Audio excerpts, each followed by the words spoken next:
Bismillahirrahmanirrahim. Assalamualaikum warahmatullahi wabarakatuh. Perkenalkan, nama saya Dian Revisiani, SSI TMKes, peserta pekerti dari Universitas Bengkulu. NIDN saya 0217118603, asal institusi dari Stikes Bakti Pertiwi Indonesia Jakarta. Bismillahirrahmanirrahim. Assalamualaikum warahmatullahi wabarakatuh. Waalaikumsalam warahmatullahi wabarakatuh. Baik, hari ini kita masuk lagi di mata kuliah Aslam Bayi dan Balita. Untuk pertemuan hari ini kita udah sepakati, yaitu imunisasi. Sebelum kita mulai, kita berdoa dulu sesuai dengan agama dan kepercayaan masing-masing. Berdoa dimulai.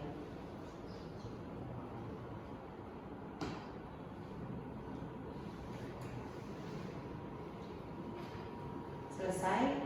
Absensi sudah? Sudah. Ada yang tidak masuk? Ada, Bu. Siapa? Oke. Ada, Bu. Ajeng tidak masuk. Oke, yang lain masuk ya.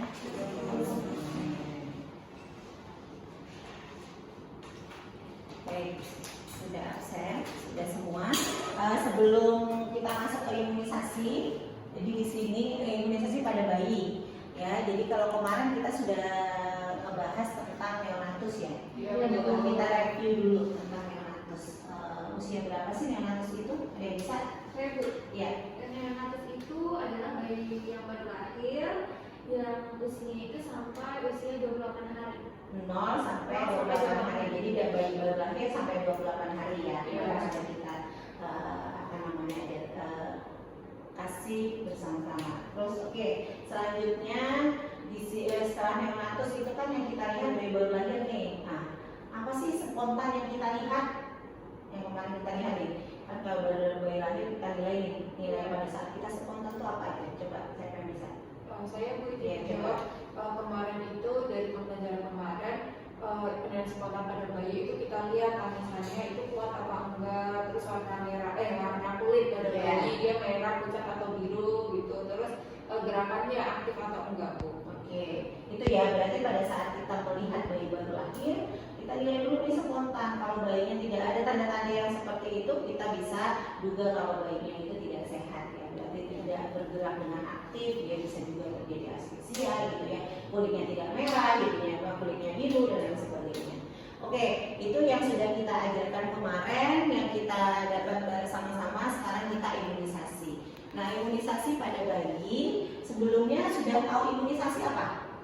Saya, Bu. Ya, apa? Kalau setahu saya itu imunisasi itu adalah suatu pemberian vaksinasi gitu, Bu. Pemberian vaksinasi ya. Seperti sekarang ya, kita kayak lagi masa pandemi ini, gencar-gencarnya kita harus diberi vaksin imunisasi karena untuk mencegah beberapa hal-hal yang tidak diinginkan. Karena kalau sudah diberikan imunisasi, ada beberapa penyakit yang akan dicegah dari vaksin tersebut seperti itu. Nah, ini imunisasi pada bayi. Pada bayi ini yang akan ibu berikan adalah imunisasi dasarnya saja gitu.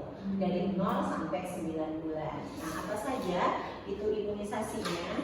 Di sini ada sebelum kita masuk, di sini ada tujuan pembelajaran ya. Jadi mahasiswa mampu menganalisis konsep-konsep dasar imunisasi. Jadi apa aja sih konsepnya untuk imunisasi dasar itu apa? Dan mahasiswa mampu menguasai jenis-jenis imunisasi. Jadi banyak jenisnya. Dari bayi baru lahir sampai dengan 9 bulan itu ada beberapa jenis imunisasi. Mahasiswa mampu menganalisis indikasi atau kontraindikasi. Jadi siapa yang boleh diimunisasi, siapa bayi yang tidak boleh diimunisasi, nanti ada di situ ya. Terus mahasiswa mampu menguasai jadwal imunisasi. Jadwalnya bagaimana? Dari usia bayi baru lahir sampai dengan 9 bulan nanti ada jadwalnya. Itu adalah tujuan pembelajaran. Oke, selanjutnya di sini Ibu ada video. Nanti video ini akan Ibu putarkan. Silakan disaksikan bersama-sama. Nah, Bu. Bisa.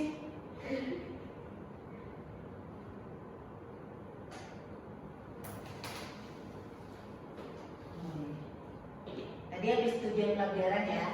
Nah, baik, untuk selanjutnya di sini ada video imunisasi yang akan Ibu perlihatkan. Jadi coba dilihat videonya. Silahkan nanti bisa di dalam video itu akan kita ajarkan di slide-slide berikutnya seperti itu ya. Jadi silakan kalian lihat untuk videonya dan bisa dicatat yang ingin kalian tahu gitu, apa sih itu imunisasi ya.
Ini ada alatnya ya. Jadi kalau apa namanya imunisasinya menggunakan bibit jet, ini ada penutup sama apa namanya plasternya.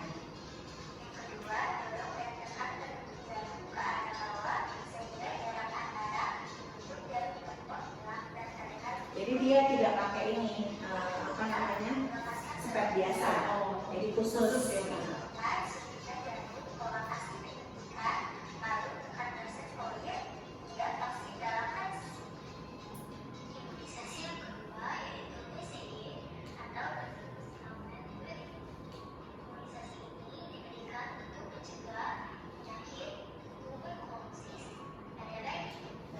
BCG yang kedua.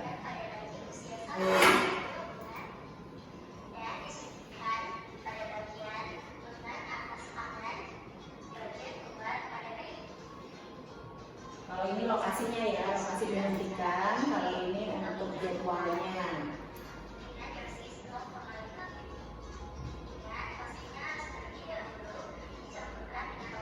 Nah, kalau tadi nggak pakai spek, kalau yang BCG tadi menggunakan spek 0,5 yang kecil gitu.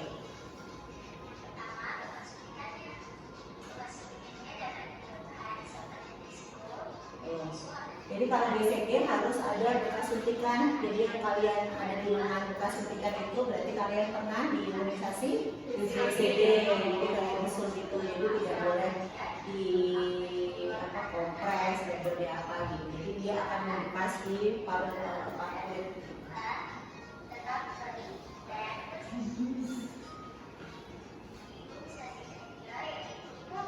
Polio.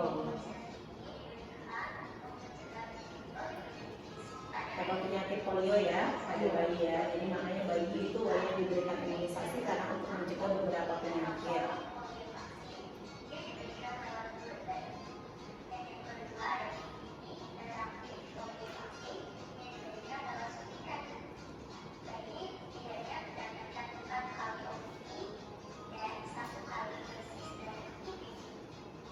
Nah, berarti untuk 4 kali yang diberikan melalui mulut tetesan. Polio itu diberikan melalui tetesan dan 1 kali bisa diberikan melalui injeksi.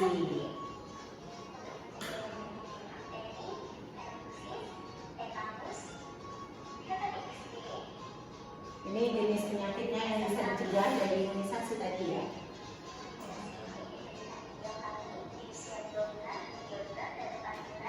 Dengan dosis 0,5. Yang terakhir, di usia 9 bulan itu ada campak. Campak ini imunisasi di bayi usia 9 bulan atau di imunisasi dasar pada bayi.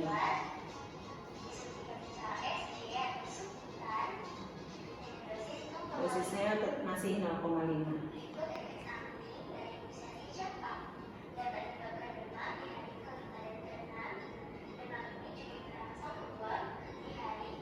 Dan 10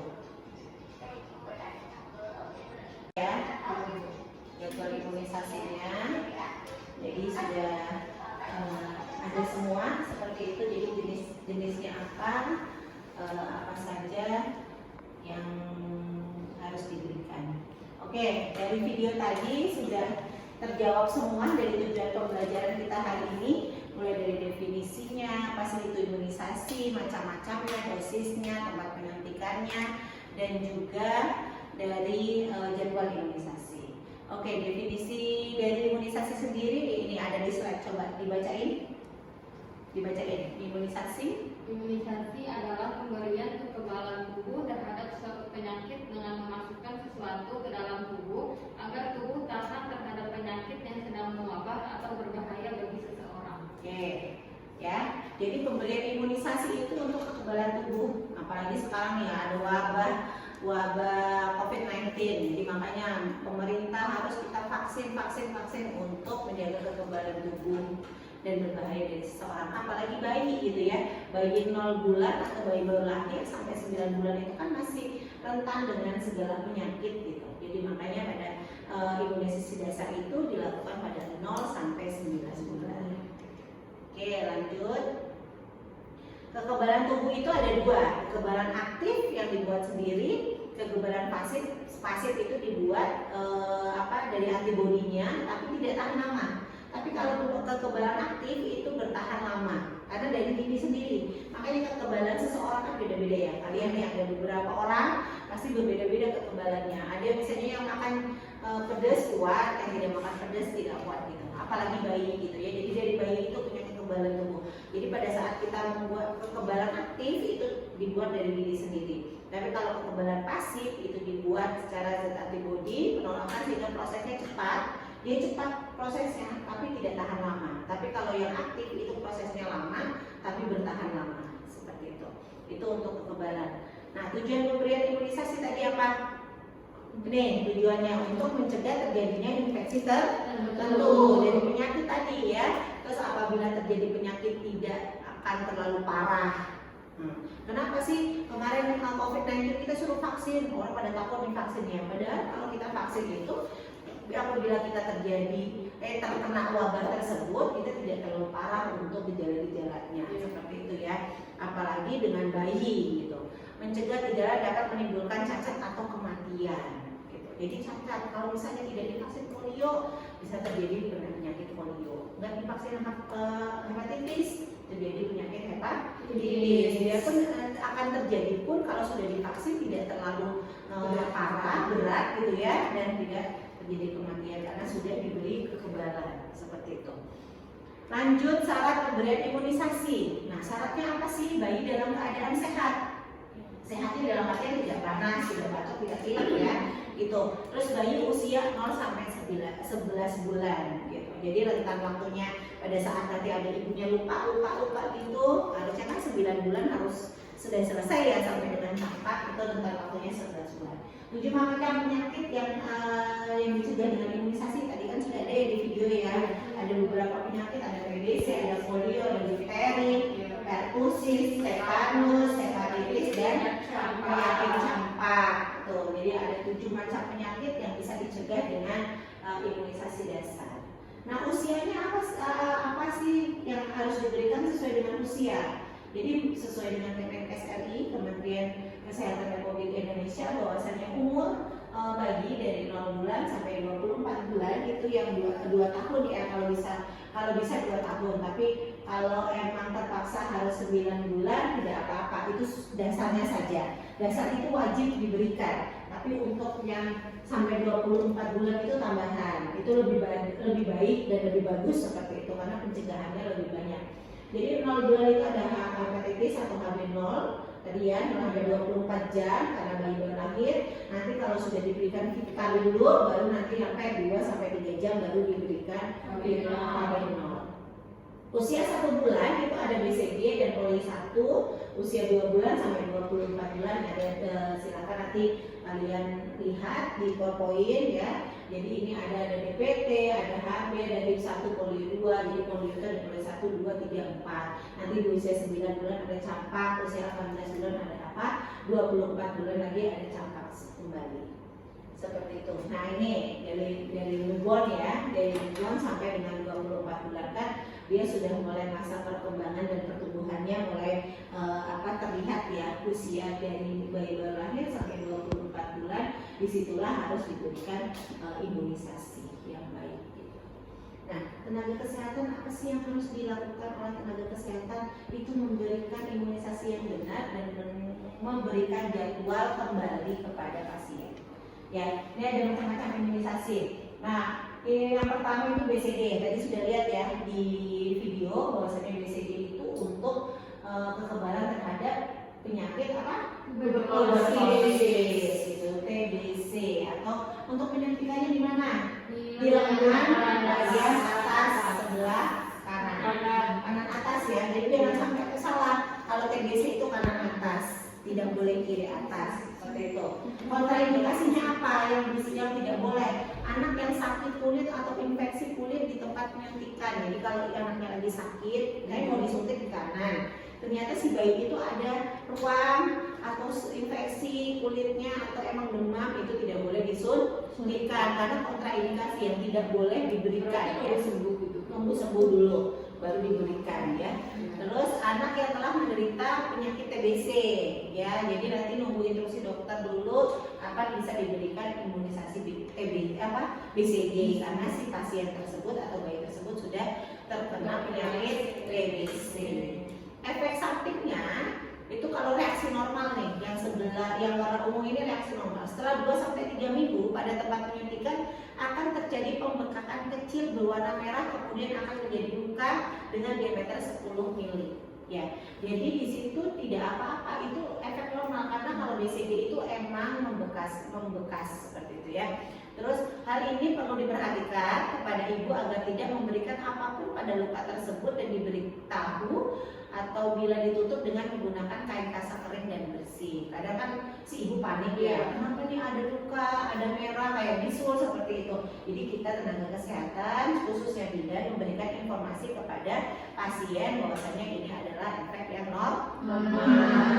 Luka tersebut akan sembuh sendiri dan meninggalkan jaringan parut dengan diameter 5 sampai 7 mili. Jadi kalian yang ada luka di sebelah kanannya itu adalah kalian sudah diimunisasi BCG.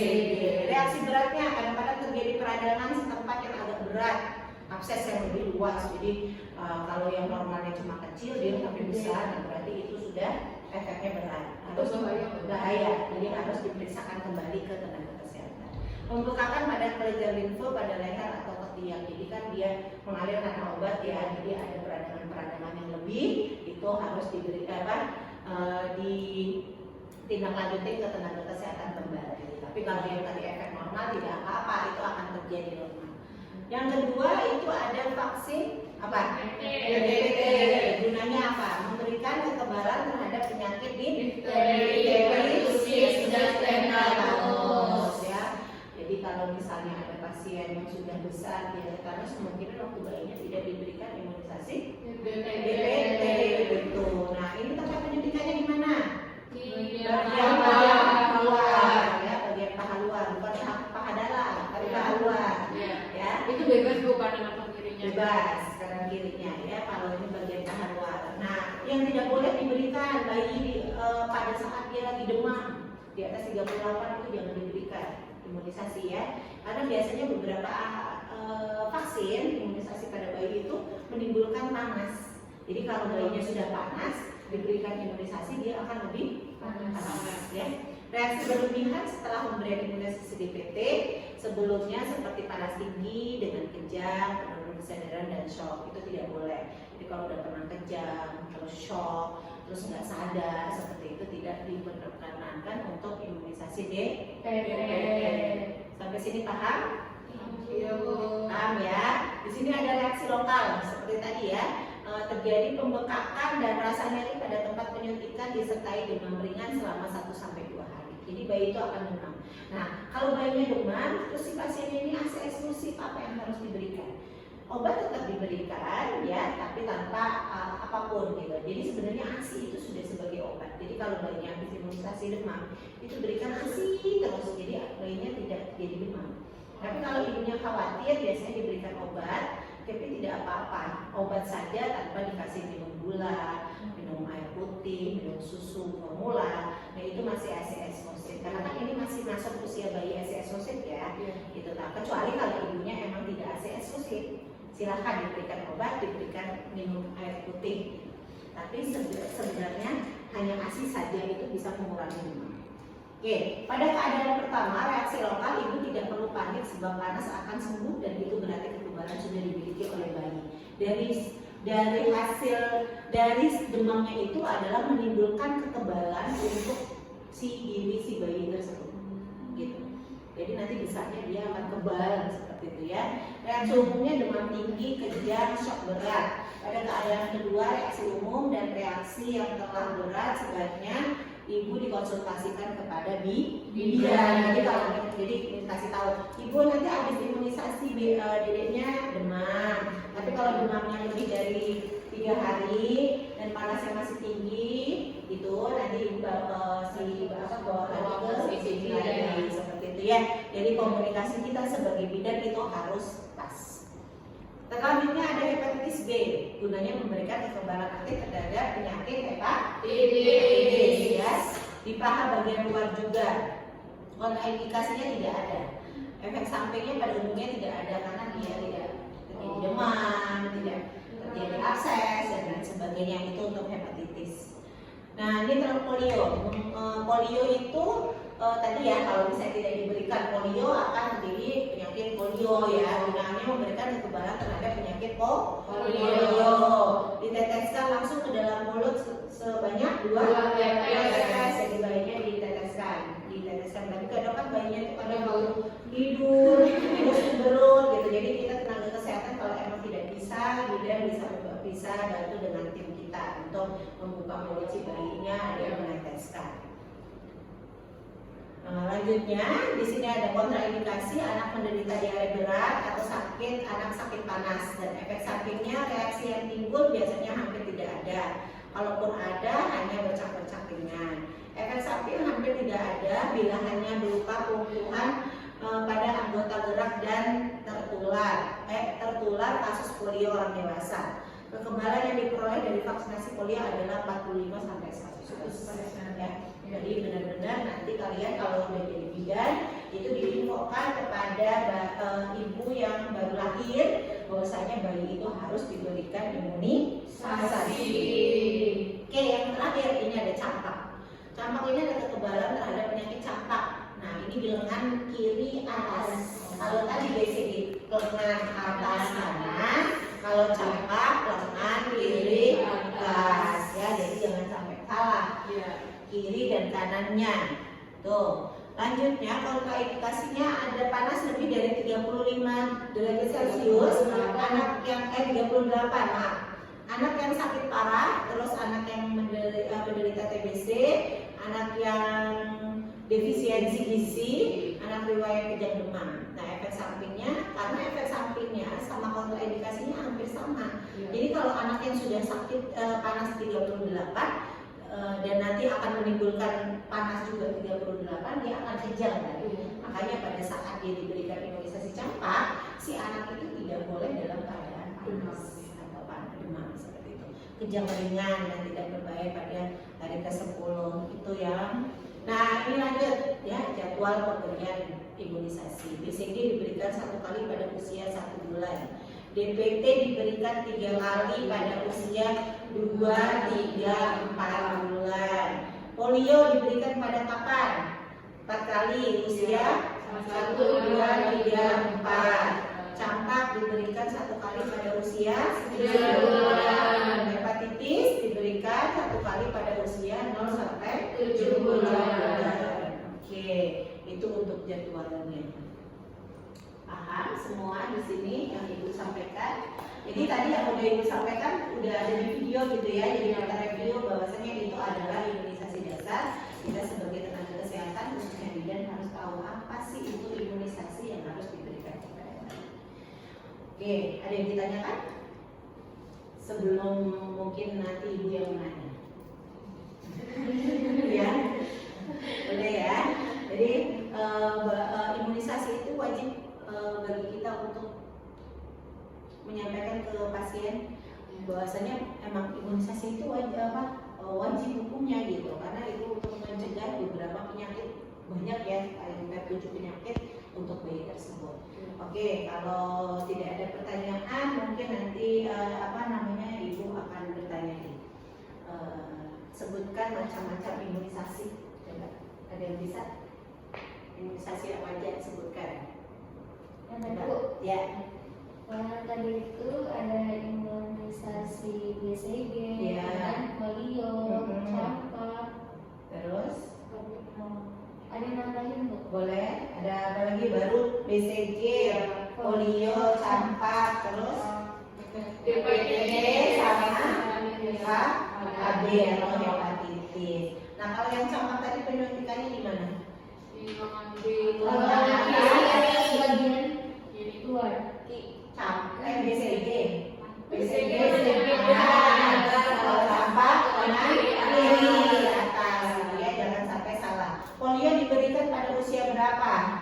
Usia 1, 2, 3, 4 bulan. Jadi diberikan 4 kali di usia 1 bulan, di usia 2 bulan, usia 3 bulan, dan usia 4 bulan. Bagaimana kalau misalnya lupa habis polio 1, lupa nih mau polio 2, ternyata udah lewat gitu ya. Tetap datang ke tenaga kesehatan ya. Nanti sama tenaga kesehatan akan memberikan dosis yang belum dapat gitu. Jadi tetap berurutan, tidak dikelang gitu. Karena itu adalah sudah harusnya si bayi itu mendapatkan polio 1, 2, 3 dan 4 gitu ya.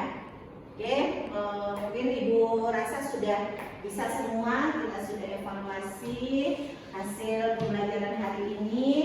Kurang dan lebihnya Ibu mohon maaf, mungkin yang hari ini tidak hadir disampaikan untuk penugasan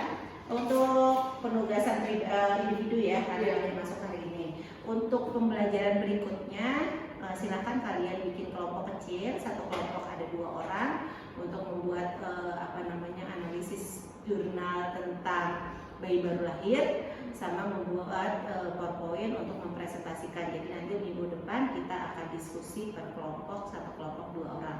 Jadi kita membuat kelompok kecil ya, agar kita lebih banyak kasus tentang bayi baru lahir, apa yang terjadi pada saat bayi baru lahir itu, jadi kita lebih banyak tahu. Gitu. Nanti kita bisa untuk feedbacknya melalui presentasi kelompok. Baik, itu aja. Kalau tidak ada yang ditanyakan kembali, kurang lebihnya Ibu mohon maaf. Billahi taufiq wal hidayah. Wassalamualaikum warahmatullahi wabarakatuh. Waalaikumsalam warahmatullahi wabarakatuh. Terima kasih Bu. Baik, terima kasih. Itulah tadi video belajar mengajar saya di Praktek Pekerti Universitas Bengkulu. Cukup sekian dan terima kasih.